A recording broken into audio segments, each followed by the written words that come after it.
സമ്പാദിക്കാൻ ബുദ്ധിമുട്ടാണ്, പക്ഷെ അവ ചിലവഴിച്ചാൽ പെട്ടെന്ന് തീർന്നു പോകും. ഇത് തന്നെയാണ് ഇപ്പോൾ എല്ലായിടത്തും മനുഷ്യർ അനുഭവിക്കുന്ന ഒരു ബുദ്ധിമുട്ട്. ധനം സമ്പാദിക്കുക എന്നുള്ളത് വലിയ ബുദ്ധിമുട്ടാണ്. പക്ഷേ ചിലവഴിക്കാൻ ചെന്നാൽ അത് പെട്ടെന്ന് തീർന്നു പോകുന്നു.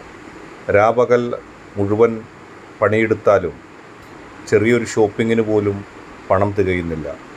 തീർച്ചയായും കഠിനമായി ജോലി ചെയ്താൽ മാത്രമേ കഷ്ടിച്ച് ജീവിക്കാൻ പോലും കഴിയുന്നുള്ളൂ. ഈ സാഹചര്യത്തിലാണ് നാം കൂടുതൽ കരുതൽ നോക്കേണ്ടത്. ധനം കൃത്യമായ രീതിയിൽ ഉപയോഗിക്കേണ്ടതുണ്ട്. തെറ്റായ രീതിയിൽ ധനം ഉപയോഗിക്കപ്പെട്ടാൽ നമ്മുടെ അധ്വാനം എല്ലാം പാഴായി പോവുകയും നാം വലിയ കടത്തിന് അടിമപ്പെട്ടു പോവുകയും ചെയ്യും. അതുകൊണ്ട് തന്നെ ഒരുപാട് പ്രതിസന്ധികളും നമുക്ക് ചുറ്റും സംഭവിക്കുന്നുണ്ട്.